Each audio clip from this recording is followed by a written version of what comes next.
Food is a great bridge between people, often used to celebrate relationships, new and old. In some stories, the food is the centerpiece, while other aspects of the narrative orbit around delicious gravity well. Today, we talk turkey, buttering up the audience with our best recipes for writing food. Ready to gorge yourself on the buffet? Then, SM Hillman has a special treat for you. 4 indie RPGs that you may like if you're a fan of Greg Stafford's Pendragon. Finally, in our epilogue, our panel tries to guess my literary identity in a game of funny questions. Now set your menu, settle in some sauce. Time for another gourmet episode of This Week in Indies with your host, SM Hillman.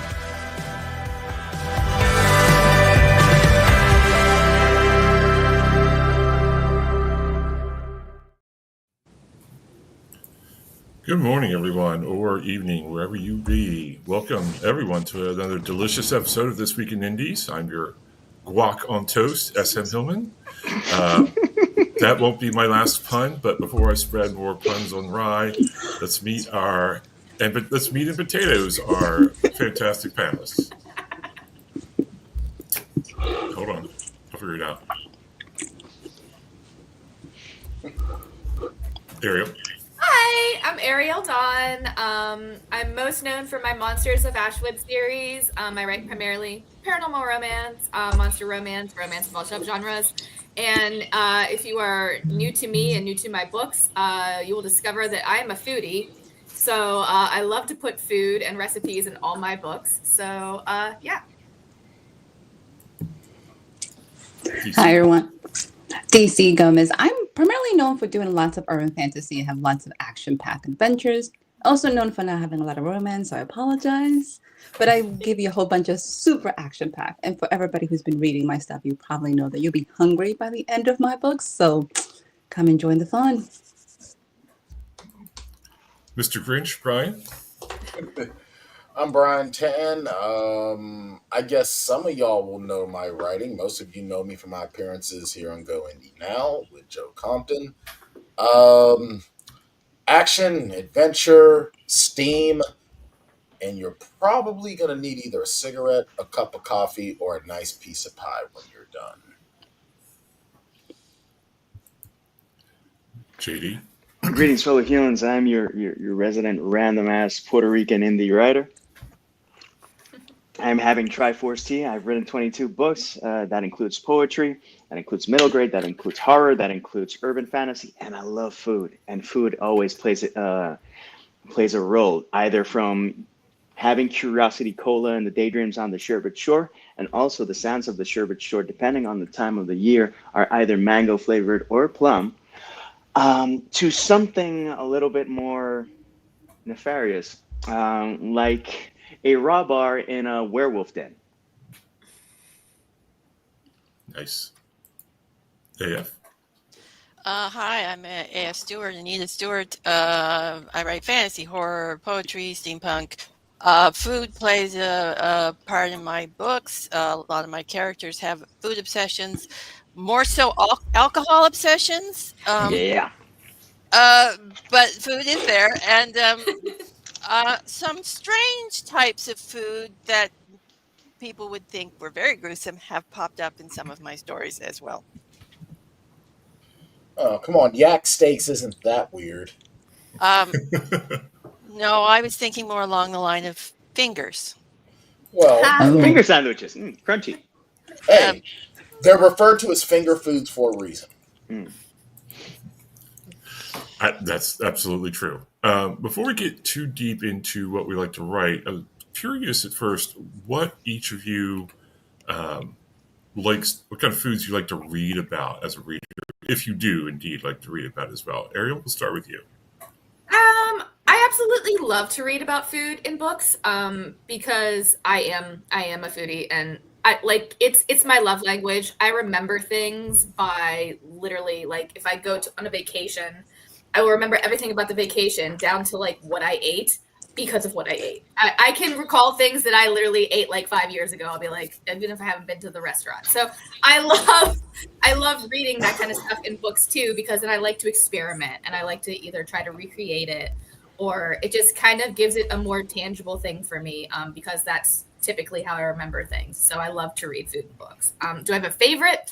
Probably not, but it's funny because I do enjoy reading a lot of stuff that involves like baked goods and sweet stuff, because I don't typically eat that. But my husband is like a phenomenal baker. So I love to read about all of that stuff, even if it's not something that I actually eat.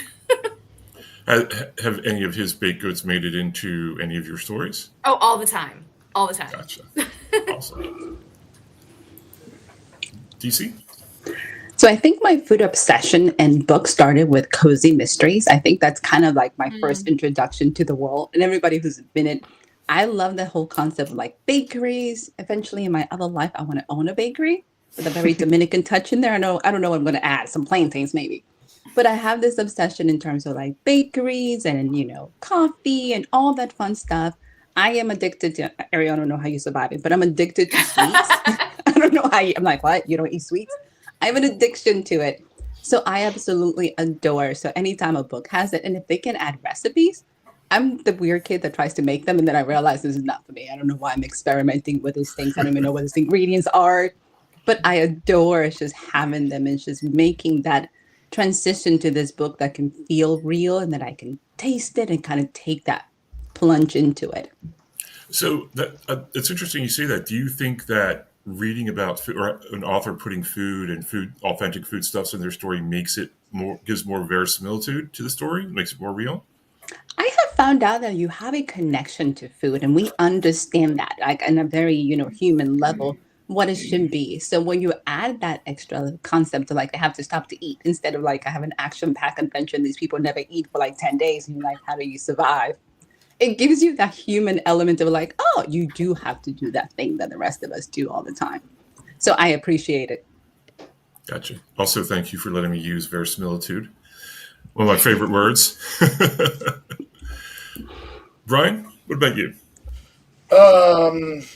I'm different in that regard. I tend to get grouchy whenever I read anything about food because then I'll want the food and then I will go get the food. And it tastes nowhere near as good as it was described. And that just turns me into Eeyore. Then I start questioning life choices. Honestly, though, if I am reading something, if the one thing that you can't mess up is pizza, and even though that's so unhealthy for me, it's a weakness. But if you start writing about steak, and I've got a cut of meat in my fridge that's ready to go, woo, I'm about to make a name for myself then. And it's going to be a good one. We're going to remember what happened today. Is there any steak in particular that's your favorite, or?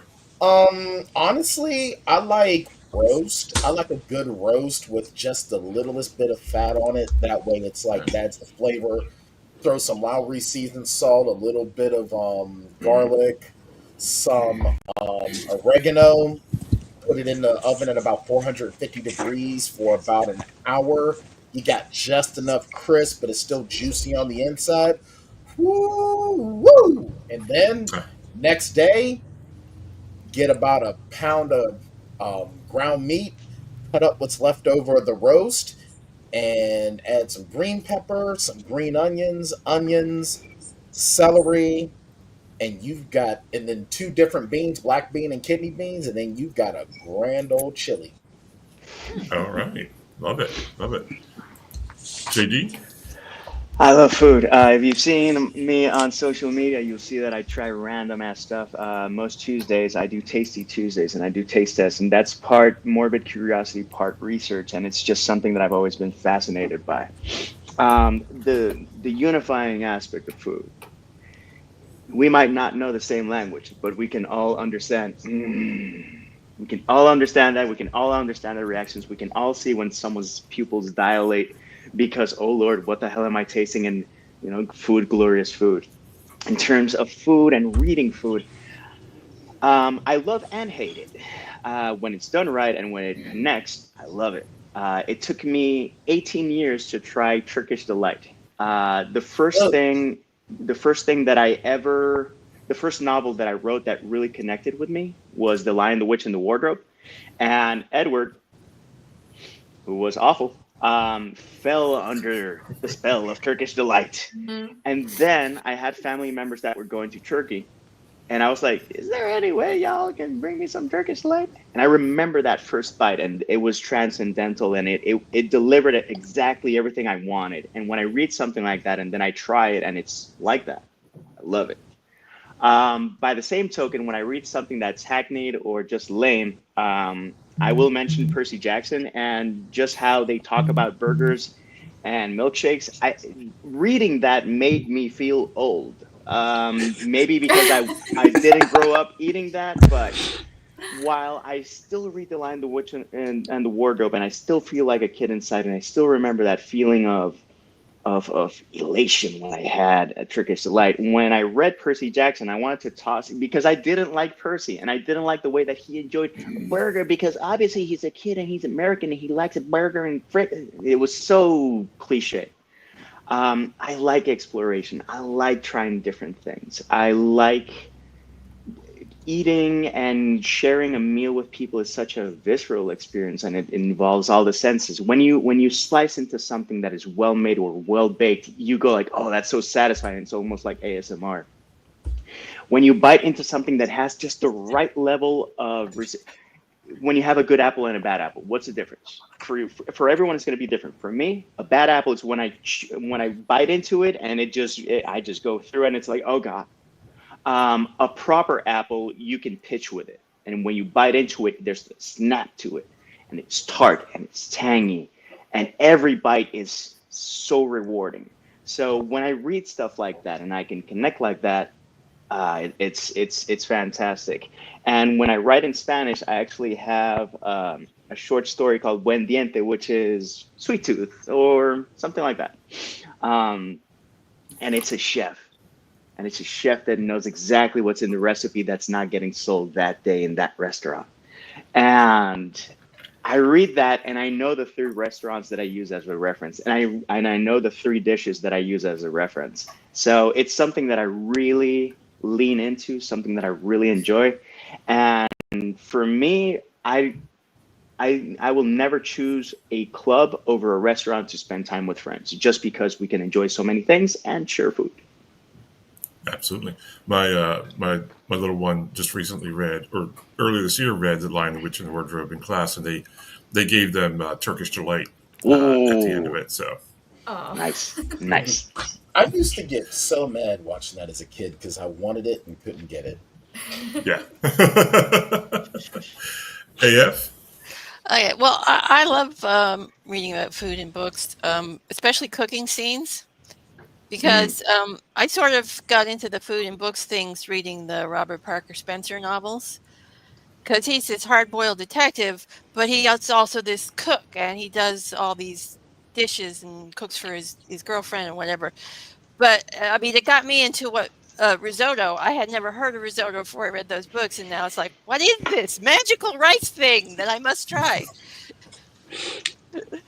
Gotcha. So, okay. Yeah, so I love that. It's like being introduced to things that you don't necessarily know in your real life, like different cultures, especially when the book brings in the food of different cultures and things like that. That's what I love to read about food in books. Gotcha. Before we go too far into it, let's take a look at our comments. Everybody remember to give us a star and a like and a subscribe. Hello, Books by Tiffany. Hi, Tiff. How you doing? Glorious food, absolutely. Oz, how you? Tiffany Nas. Hi, JD. A forest-themed bakery. Yeah, that sounds very cool. Yeah. Ooh. Orchard to table. Gotcha. Oh, yeah. Hard. No, I'm pretty sure he's hard-boiled. I said over easy. Well, here in Pittsburgh, we have Dippy, so let's go with Dippy. Is Dippy sunny side up? Yeah, Dippy is Yeah, sunny side yeah. up, so you can dip your toast. Oh yeah. If you okay, dip, I we got dip, you. we dip. Yeah. I put your My, hand on my hip when I did. My grandmother used to refer to those as gookie eggs. They're gookie. Okay, See, what does that mean, Grandma? I can't do runny eggs. I just Yeah, can't. we call it dippy eggs, and that's Yeah, we call it dippy, but I can't do it. I love it. Plus, I eat egg whites. Actually, I don't eat the Hmm. yolk. I eat egg whites. So, yeah. I'm an equal opportunity egg eater. Well, you're also like a metric ton smaller than me. I actually have to worry about my waistline, sir. You haven't gained a pound in like 10 Nah, decades. no. When I came to Atlanta, Uh-huh. I think everyone when they move to a different place, they might have this experience. Oh, this scale is busted. No, buddy. Yeah. No, You're in you just Atlanta ate where every there's donut, yeah. every cronut, Well, bro, when anything you're in that came in your Atlanta, there's a yeah. Waffle House literally on every corner. It's like Waffle House is the Dollar General of the South. It really is.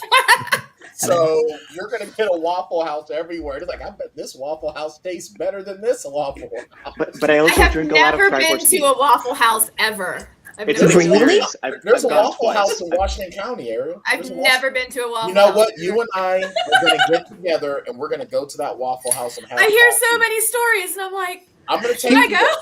Just be I'm gonna take prepared. It's an experience. You It is an have to just experience. you have to experience it and be like, do I really want to sit down?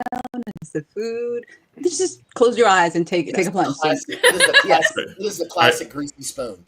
It is I perfect. highly recommend if you're a cherry Coke person, ask for them to put grenadine in your Coke. It's a great experience. So. Yes, it is. So let's talk a little bit. It's great that we actually brought up Waffle House because I think that culturally, especially with Southern American culture, we can identify that.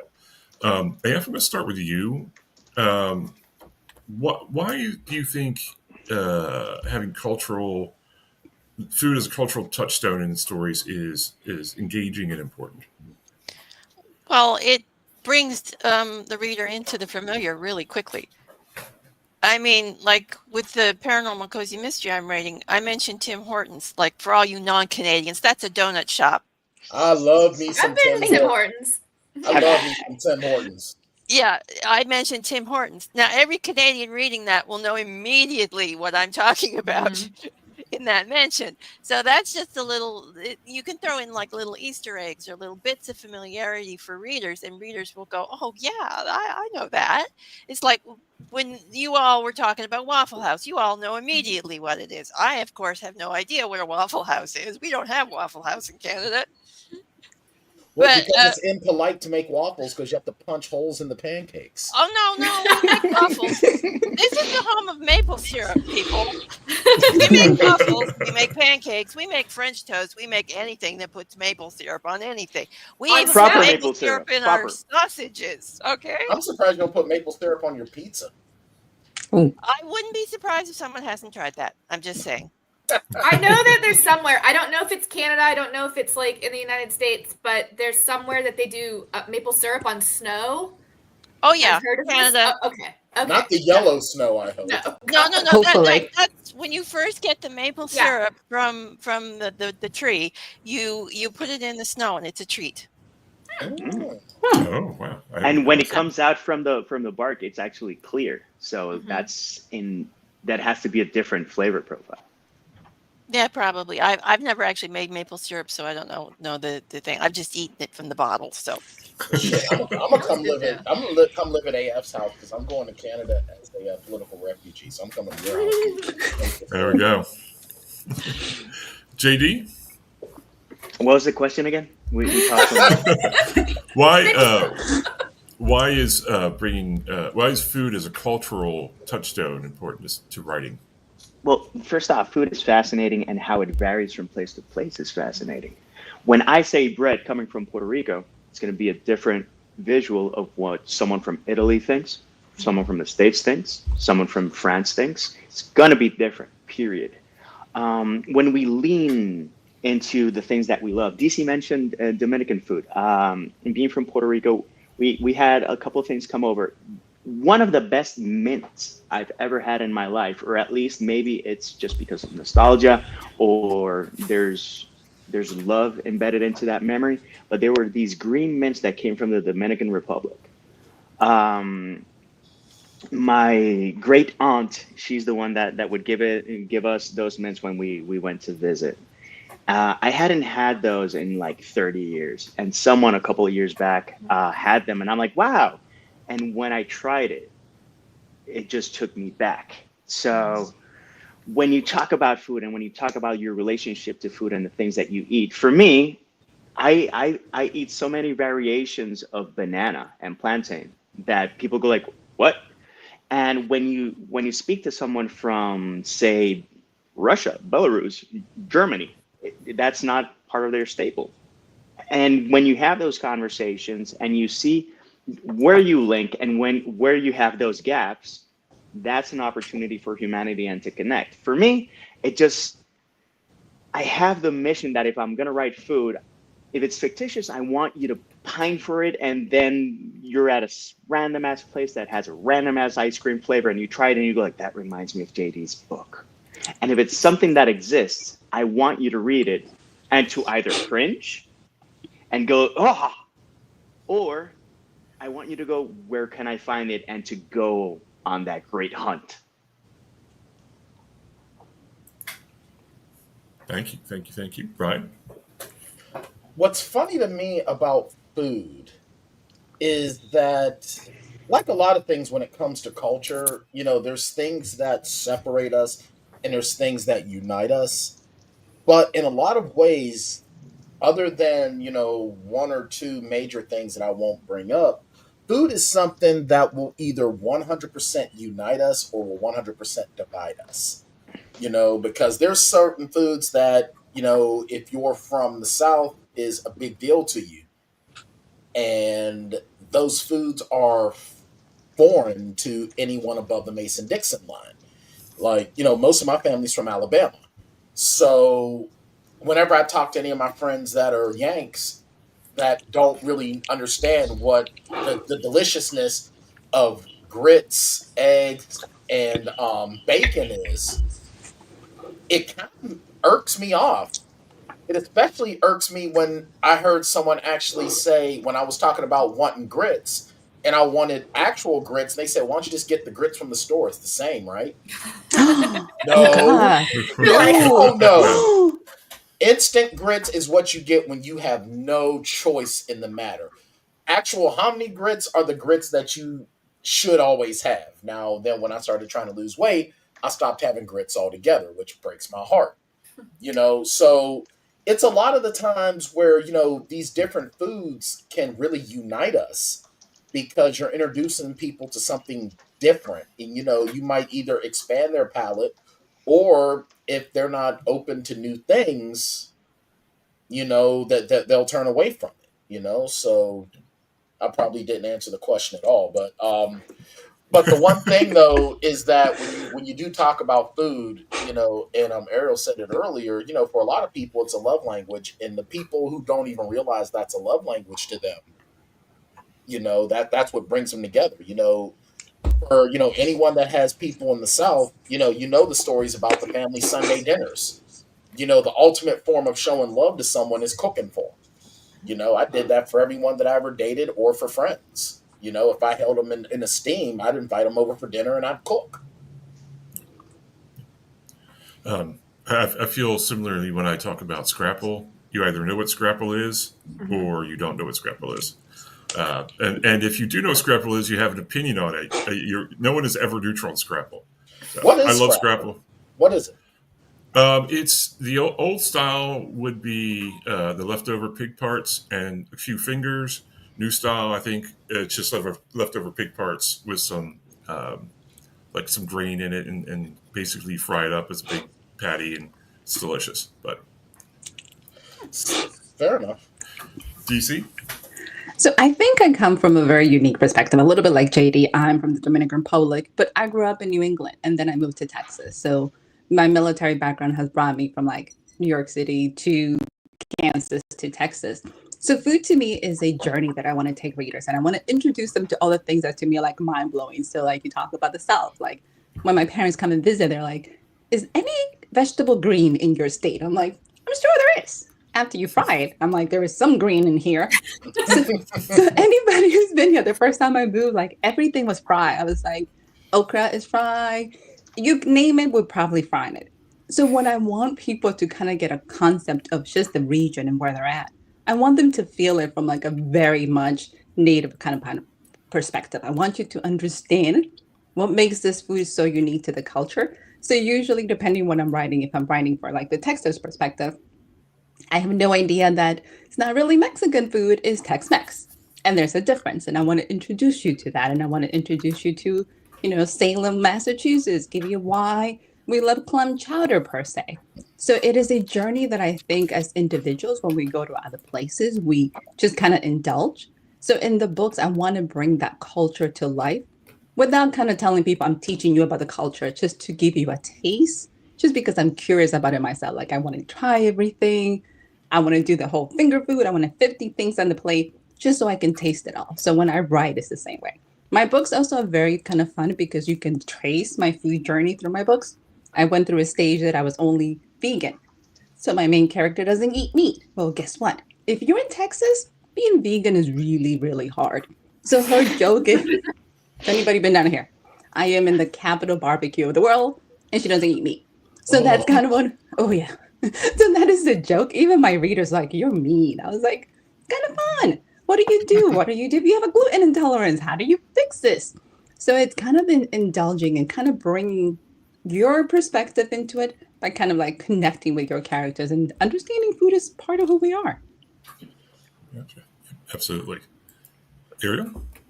So for me, at least, when I'm writing and I'm writing food into my books, I kind of envision food as almost like a character, right? Mm. Because food has its own profile, like as we've been talking about, different, regionally, internationally, like, a carrot cake is going to have a different personality than a cinnamon roll. They just are. So I think to me, especially when I'm writing certain scenes and I'm putting food in there, there's a little bit of study and there's a little bit of research for it, because depending on where I'm at, obviously I want to be able to incorporate some of those things regionally, even if I haven't been there, right? But at the same time, when I'm writing food, I'm also trying to think about how that food is going to impact the scene or how it's going to impact the character. Because so much of who we are too as people is made up of the things that we like, right? For a really good example of that would be Ava from my Ava Crowley Vampire Slayer series. She's a little bit not a super junk food person, but she favors the fast, the easy type stuff because she's just always on the go. But at the same time, Ava likes her whiskey. So, and that's like one of the key points of her character is that like you see in a lot of these, scenes with her where she'll just be like, it's just her and her little glass of whiskey, like trying to figure out her crap. So I feel like in a sense, when I'm writing food, I do have to treat it like a character and how is it going to benefit the scene or how is it going to highlight something about this character or what they're going through at the time. Another really good example for that would be, again, Ava and Cassius from that same series, sharing donuts. Like JD kind of said, there's a universal quality to like sharing something with somebody, sharing food with somebody. And in that case, it would be a vampire and a slayer having donuts. So. Awesome. Thank you so much. Grab a few more comments. Oh, go ahead. Something I also find fascinating is what is fancy food now. Mm-hmm. Used to be poor people food. So French onion soup, which is going to set you back $12 in a fancy restaurant, is what poor people ate back in the day. Mm-hmm. Lobster. People would scoff if you gave them lobster. It's like, what is this crap? And then someone on a trip from Maine inland had lobster and was like, oh, this is delicious. And people are like, that's poor people food. It's like, but it's delicious. And you see how you adopt different things and then you make it fancy and whatnot. But when you have the essence of that dish, the poor people food made by Nana. I'm not fond of grits. I haven't had grits from an Uncle Larry, from an Aunt Jenny, or from a Nana. I know I need that. I've What tried it auntie in a you restaurant. met named Jenny? It's the first name that came to mind, but I Fair need it enough. from someone who makes it with love, not You in a don't need not, it from a Waffle House. You need it from I need somebody grandmama house. from somebody coming from Puerto Rico. Pollo al fricase, fricassee chicken. If you try that in any restaurant, it's gonna suck. And I actually wanted to make that point too, because I haven't had a lot of food, Puerto Rican food or authentic Mexican food, and I don't want to have it. And I ain't going to Taco Bell for none of that, because that's not even food. But Taco Bell is That is literally food, laxative that you're paying extra inflation for. So I'm not going to eat anything like that unless I'm going to JD Haas. So here's the fun part. We talk about authentic. You like here in Texas, you want to know if the food is authentic, find out if people from that culture go in there. That's usually our test. I was like, okay, who are you? Yeah, we're going there because half of my Mexican friends are going to have food in that place. That's where I'm going to go check out. And it puts it into perspective. If it's only the locals going there, that's where you're going to be, because the food is just going to blow your mind. And it's usually like a hole in the wall. It's not going to be a fancy restaurant. It's never going to be a chain. It's always going to be a hole in the wall. Like up here in Pittsburgh, there are places you can get. There's places you can get barbecue, but it's the places in the hood that you're going to get good barbecue. Yeah. Like there's a place called Southside Barbecue on the South Side, and it ain't bad. It's really not. But and even Badass Barbecue, that's like about a mile down East Carson Street, not bad. But when you go into Homewood and you go to the place where the sign has been like 5 different restaurants, and that ain't the restaurant now, no, you getting barbecue. When they got the oil barrel that's been cut in half to be a grill, you getting barbecue now. Right.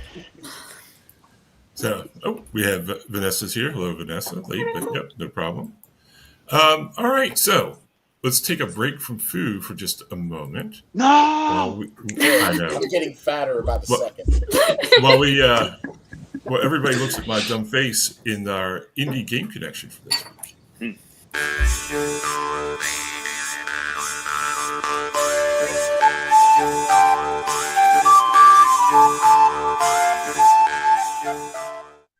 Welcome to this week's Indie Game Connection. I'm SM Hillman. I'm also hosting this week. This week we're talking about games you might like if you're a fan of Greg Stafford's Pendragon. Prince Valiant's storytelling game is an exciting multiplayer game in which you act out the part of a character in the lawless, romantic, medieval world of King Arthur and Prince Valiant. The game is social, cooperative, not competitive like poker or chess.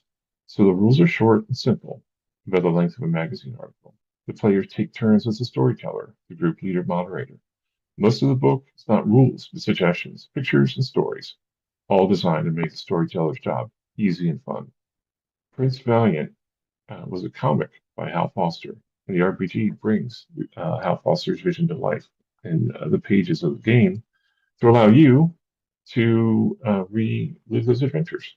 The second game we have for you is Mythic Bastionland, created by Chris McDowell, published by Bastionland Press in 2025. That's right, it'll be published in the future. Players take on the role of mythical knights in pursuit of glory and myths that threaten the realm. The quick start is out now. Mythic Bastionland was featured in a recent episode of Hit the Dice, so check that out as well. The third game I have for you is Mouse Guard. Mouse Guard was created by Luke Crane, based on the comic by David Peterson. It's published by Luke Crane for the first edition in 2008, and Archaea Entertainment, I hope I pronounced that right, second edition in 2015.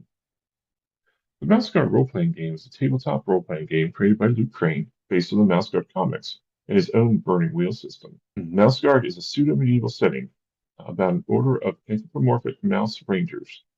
The setting itself was written by David Peterson in a series of Eisner Award-winning comics. Many details of the setting, such as how does a mouse become a member of the Mouse Guard, were fleshed out specifically for the RPG. And the fourth game I have for you this week is Romance of the Perilous Land. Written by Scott Malhouse. Published by Osprey Games 2019. Romance of the Perilous Land is a role-playing game of magic and adventure set in the world of British folklore. From the stories of King Arthur to the wonderful regional tales told throughout this green and pleasant land. It is a world of romantic chivalry, but also of great danger, with ambitious kings, evil knights, and thieving brigands terrorizing the land, while greedy giants, malevolent sorcerers, and water-dwelling knuckers lurk in the shadows. As valiant knights, mighty barbarians, subtle cunning folk, and more, the players are heroes, roaming the land to fight evil, right wrongs, and create their own legends. And that's all I have for you this week on Indie Game Connection. Bye-bye.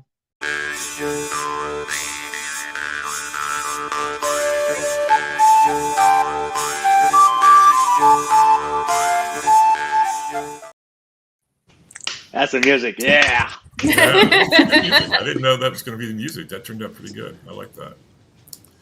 So I'm going to throw this out. I'll just say as a preview for weeks, months to come. At some point, we are going to play Mouse Guard on Hit the Dice as well. So that seems like a pretty cool game.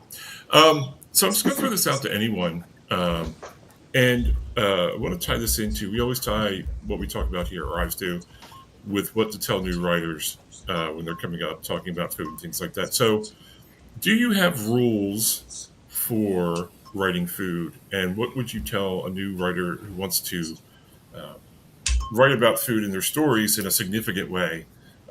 Some good advice that they might need. And this is anybody. Go ahead, JD. More than accurate, make it yours. Anyone can describe X or Y thing.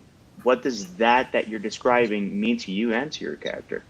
Lean into it. Lose yourself. If it's something that you love, show us why you love it. If it's something that you hate, tell us why you hate it. Why should pineapple not be in pizza, or why should it be in pizza? Regardless of your opinion, make it true to you. Love it or hate it.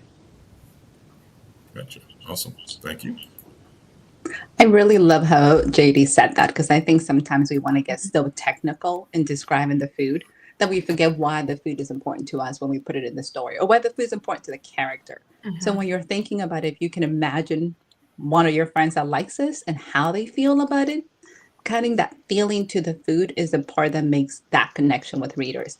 I have one of my talking cat, Constantine, has an addiction for milkshakes. And yes, every time they go out, Constantine gets a cup of milkshake so he can lick, because that's his thing. So adding little things that might not make sense in reality into the character, why does that feel of food, is the reason that you wanted to add it, and kind of bringing that to life would be kind of fun. Awesome. Thank you so much. And I would say always be true to yourself, whatever you write. Don't write stuff because you want to be cool or you want to please everyone. You ain't going to please everybody in any of this. It's all subjective. It's all based on opinion. Put as much of you into it as you can. Draw on personal experience.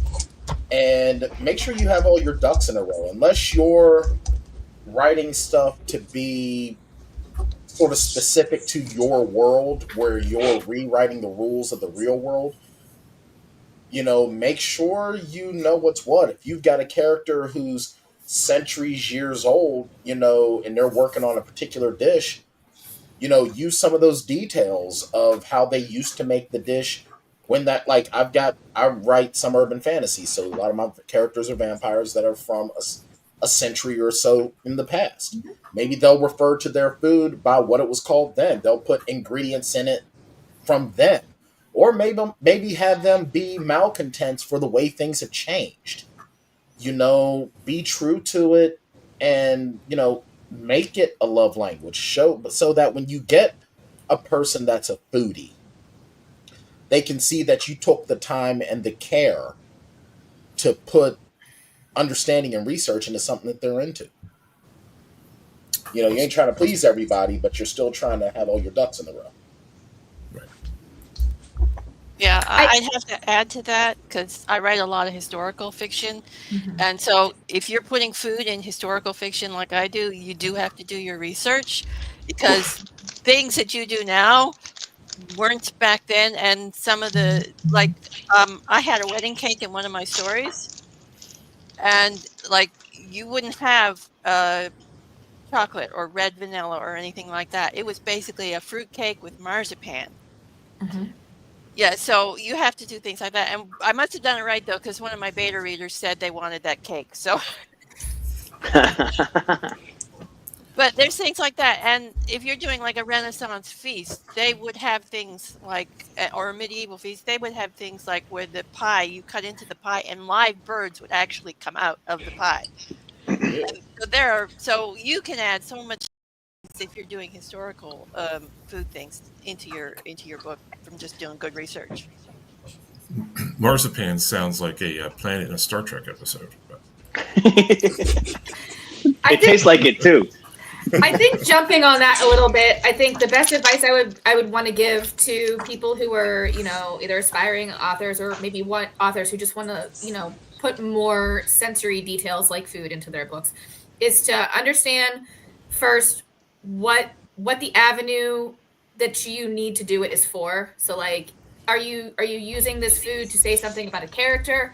Are you using it to build a certain like a certain emotion? What are you trying to accomplish by using it? And I think once you kind of like figure out, okay, well, I'm using it because it's white icing and he's going to lick it off his finger, is going to be different than, okay, it's, this, he's baking a frittata in the oven and she's never had frittata. It's going to be completely different. And to understand what you're trying to get out of it versus what your reader is trying to get out of it. And kind of to jump on the historical aspect too, just because you don't know about how, all the history of things and of that particular food or of the time periods doesn't mean you can't learn it. And sometimes through learning it, you discover new things too. And your reader can tell that. I also dabble a little bit in historical fiction. I think a really good example was I wrote a book that took partially place in the 1920s during Prohibition. So there was a lot of stuff that I was writing at the time I was researching, like what kind of menus, like what would they have eaten for breakfast in, 1923 New York. And, the beauty of the internet is a lot of that stuff is out there for you to be able to find.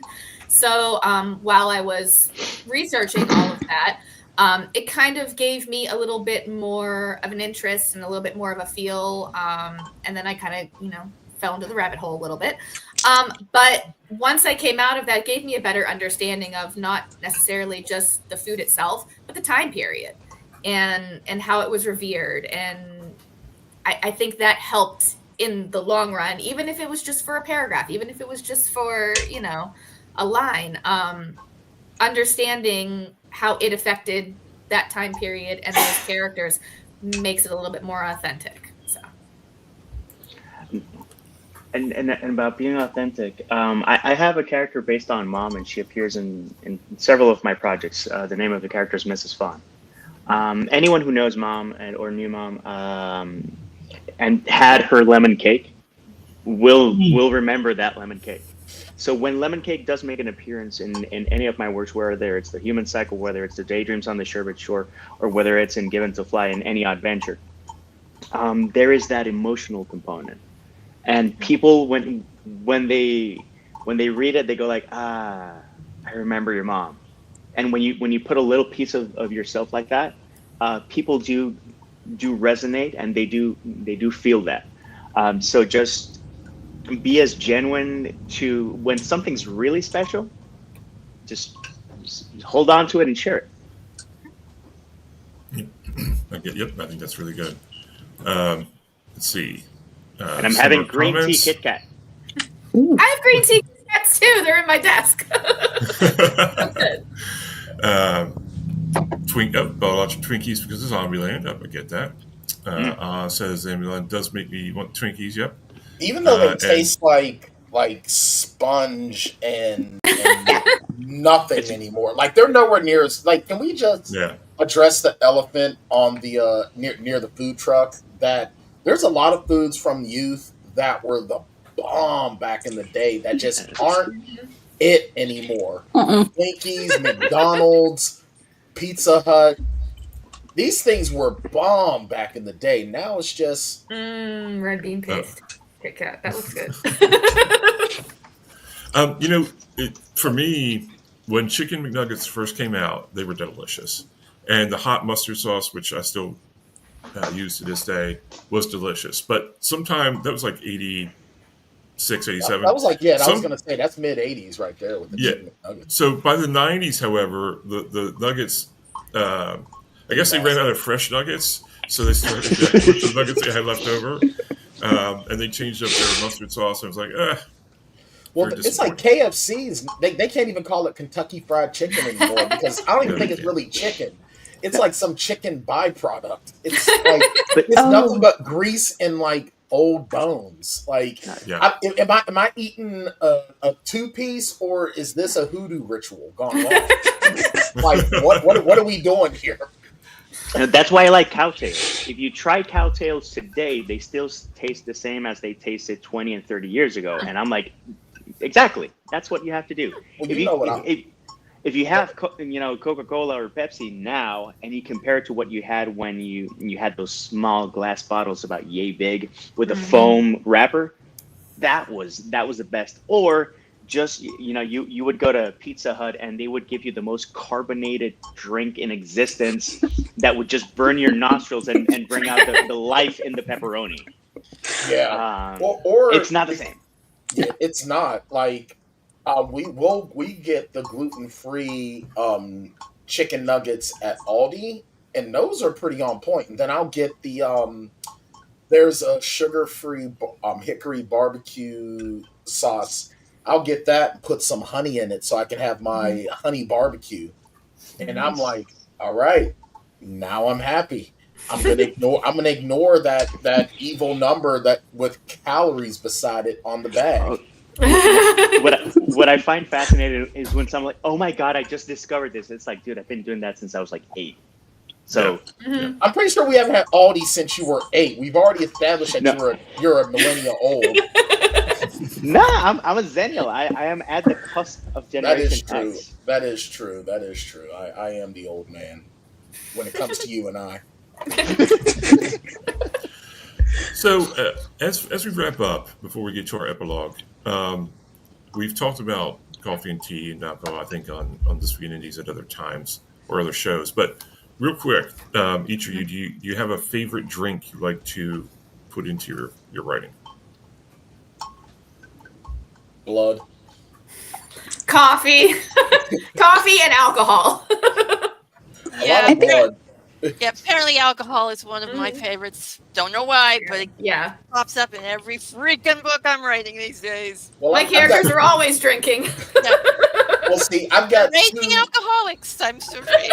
Well, see, I've got 2 books with vampires in them, and then my 2 sci-fi novels. He's essentially a cyborg that eats meat raw. So, and then it's 2 regular people. So, blood seems to be the main thing that I can come up with of a drink. There we go. All right. I often include tea, just because since I'm from Puerto Rico, everyone expects me to be a coffee hound, and I used to be a coffee hound, and then my stomach went on strike because I had free coffee at an ad agency, and when you had an average of 8 coffees a day while eating garbage, it's like 8 coffees a day plus Chinese food plus. Yeah, eventually, my stomach went like on a full on. We're not a fan of you. So I switched. Right. Yeah, so I switched to tea, and the variations of tea that I have, and the rituals that different people have for their teas. It's something that I do leverage into the stories, just because it's fun to do something different.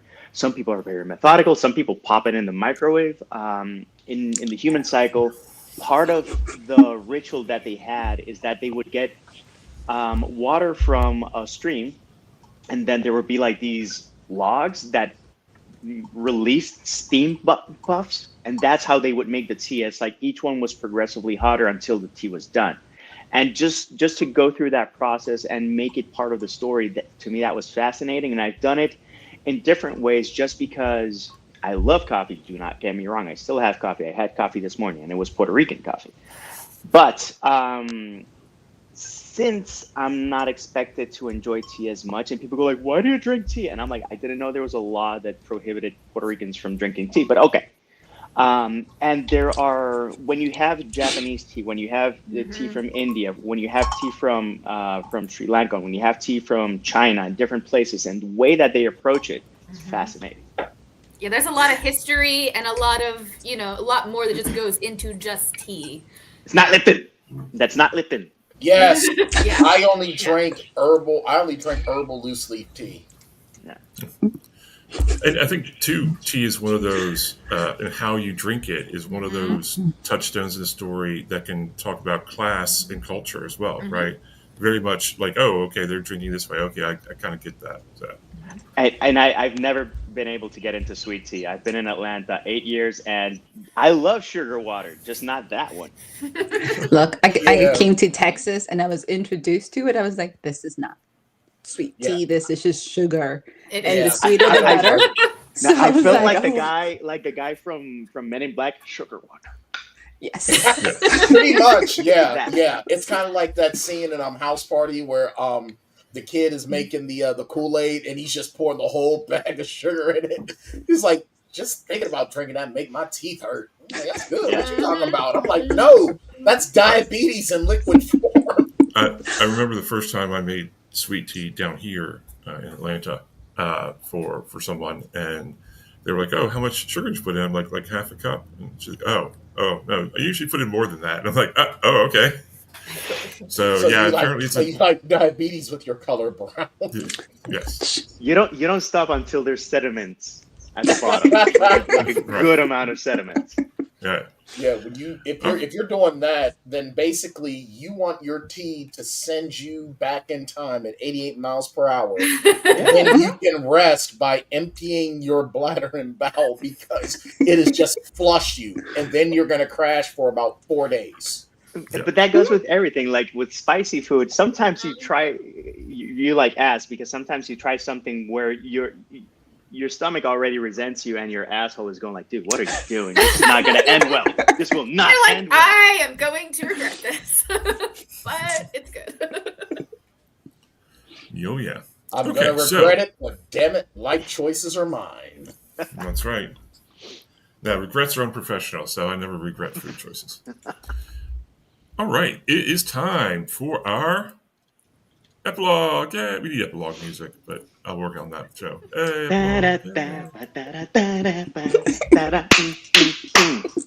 All right, so let's lay down some. Yeah, that works. Let's lay down some rules for 20 questions today. Yes or no questions. I'll be mostly strict about that, but we'll see. But also, you obviously the audience, do not blurt out names. You can suggest questions to the people on the panel, and the panelists can take your question from the folks in the chat, but please do not throw out names. All right, that's your choice, JD. It is not, by the way, Burt Reynolds. No, I was reacting to Oz. Okay, so let's go ahead. What we're going to do, we're going to start with Ariel. We're going to go down the line. You're each going to get one question. Yes or no? Who am I? It's a literary character. It's a character in a book. Okay. So we're going to start with the first obvious question. Does your character drink coffee?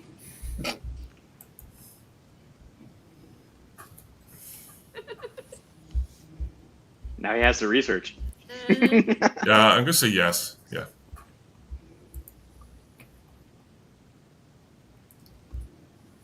DC? I think I'm a little lost. Yes or no? No. No for No, No you have food. to ask a question that is a You yes have or to no, ask him no a question. answer. Hold on. That's who it is. Okay. Or you can pass. I'm thinking, does your character like spicy foods? Trying to keep a food theme.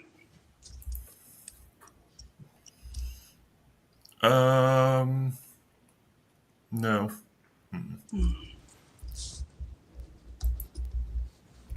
Or no, it doesn't really come up, so I'll just say no. Brian? Oh. Does this character use food as a way to lure potential partners or victims? Or both? Oh, that's a good question. I tend to be good No. at that.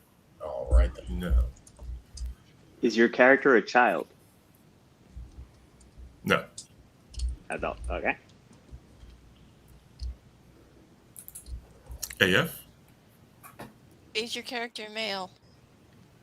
No. All right, so that's 5 questions. From at this point, anybody can throw one out. Is your character human? Yes. Is your character from current times? Like, how do you define current times? Like present day?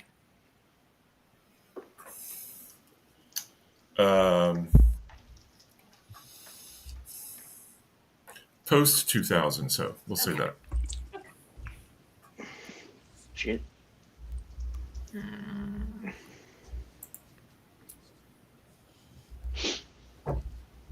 Does your character carry a weapon? Sometimes, yeah.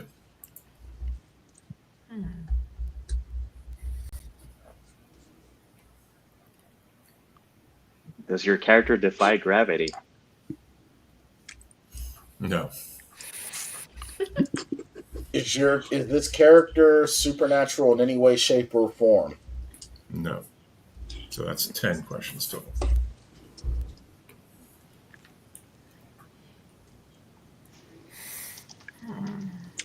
Does your character believe that they're a hero? Oh, that is a great question. I'll say that they think that they're justified in what they do. Okay. Morally gray. Yeah. Yes. For sure. Is your character a detective? No. Does your character hunt?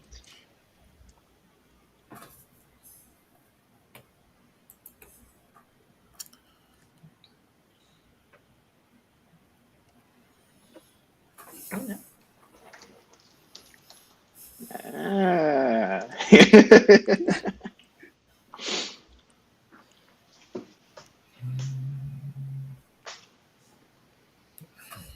Even for survival. No.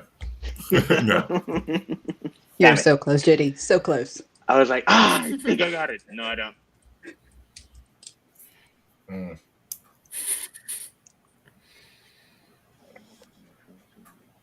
I'm Does terrible at this game. Is this character? Well, hold on. Never mind. That would make that already answered my question. Never mind. Yeah, I suck at this. Clearly, I have not had enough coffee. Yeah, I've only had 2 cups of coffee. Either that or Does my your brain's character just have a on overload. romantic interest? Oh, good one. Yes, they do have a romantic interest. Yes.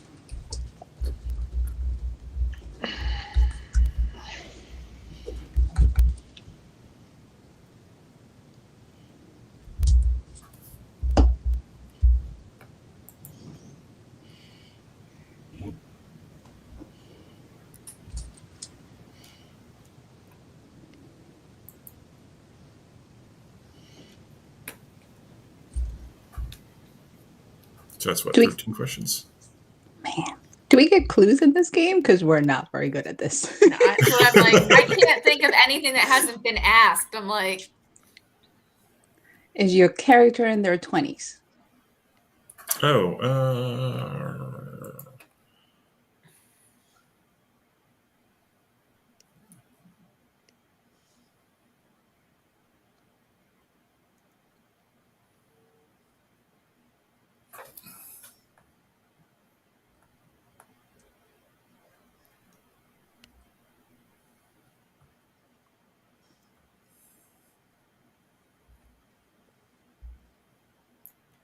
Ooh, I that's a good think question. so. So I'm going to say I think so. Yes, I think that the first time you see this character, they are in their 20s. Yeah.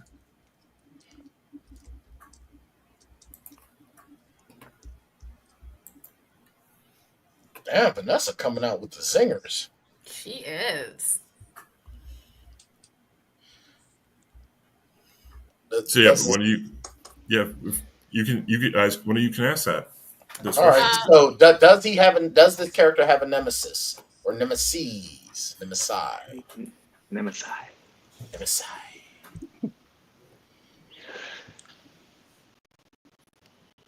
Um,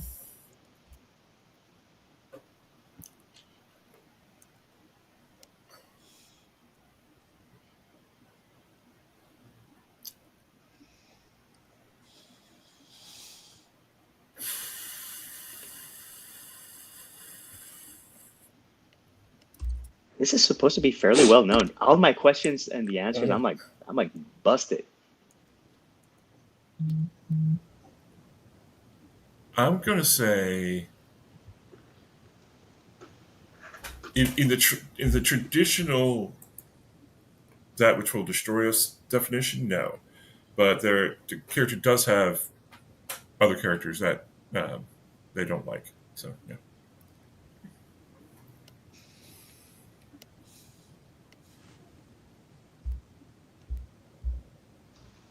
Is the book sci-fi? No.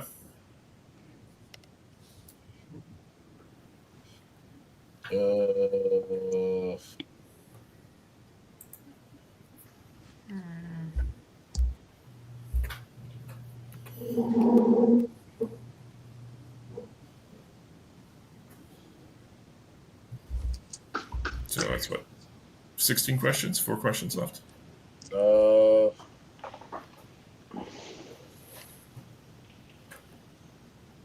Is the character married? Thanks, No. Vanessa.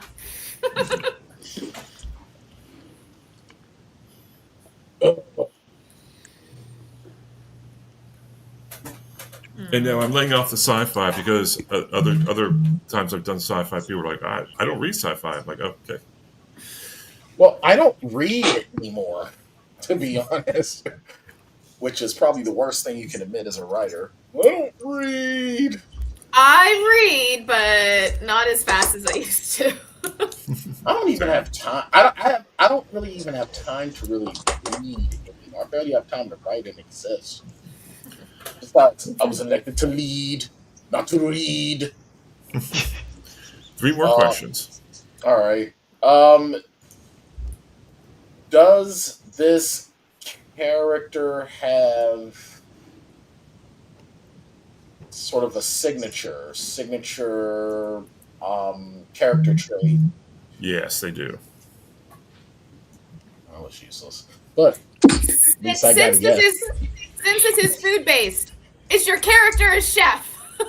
No, they're not a chef. Oh, darn! Is this character Sweeney Todd, the Demon Barber, Fleet Street, where his victims become meat pie? No, it is not. Well, but that is that your guess? That's my that was kind of my guess. The answer is no. It is not that. So all right. Well, so shit. everybody gets a guess. AF, what's your guess? I'm going to go with that dumb woman from 50 Shades of Grey. I think her name's what, Anastasia or something. I promise you, I will never choose her as that. So no. Thank God. I almost forgot what that was. I blocked that from my memory gratefully. JD. I thought that it was going to be Katniss Everdeen. It's not her, but that's my guess. Okay, no, it is not Katniss. Shades Brian. Of gray.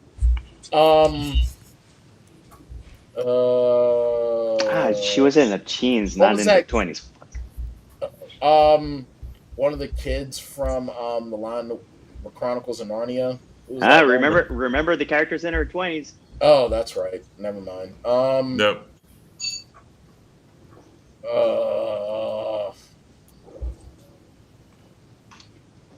I don't know. Joe from Little Women. I don't know. I'm dumb. It is not Joe from Little Women. No. Joe may show up in a future one of these, but no. She was my favorite character of that novel, by the way. You totally got me stumped because I'm an urban fantasy paranormal. I'm like, not paranormal, not urban fantasy, female in her 20s, and morally gray.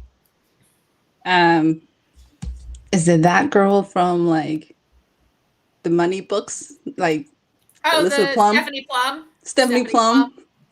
No. Oh. That was a good guess, though. Is she related to Professor Plum?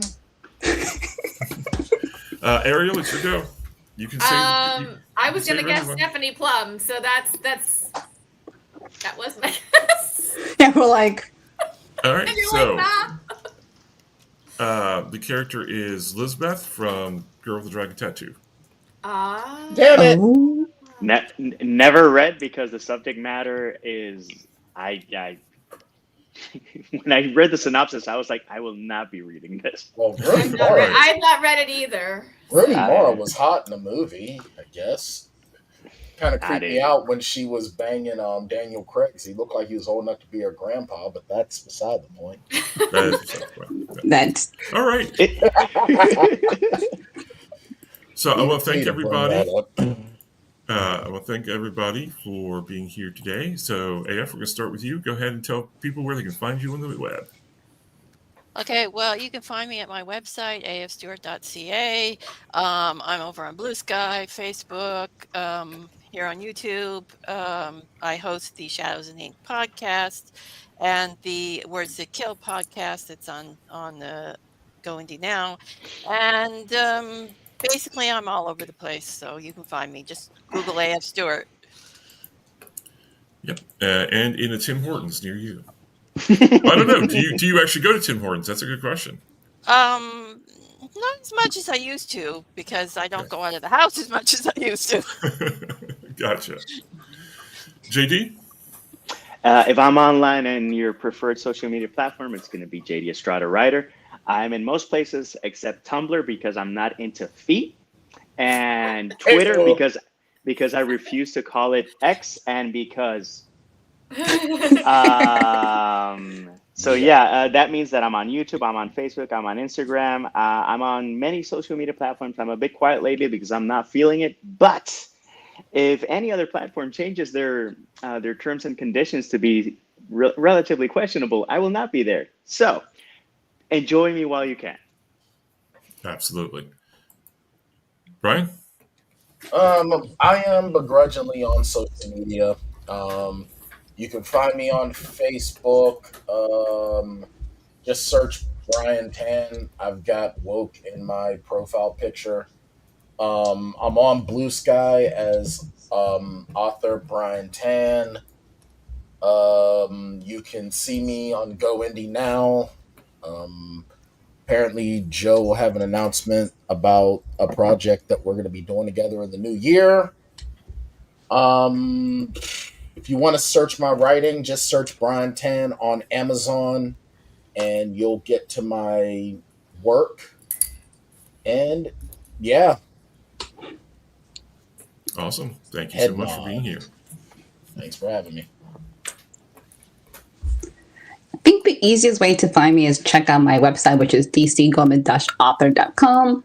I am on social media. This year has been a very social media fast for me, so I have been very sporadically.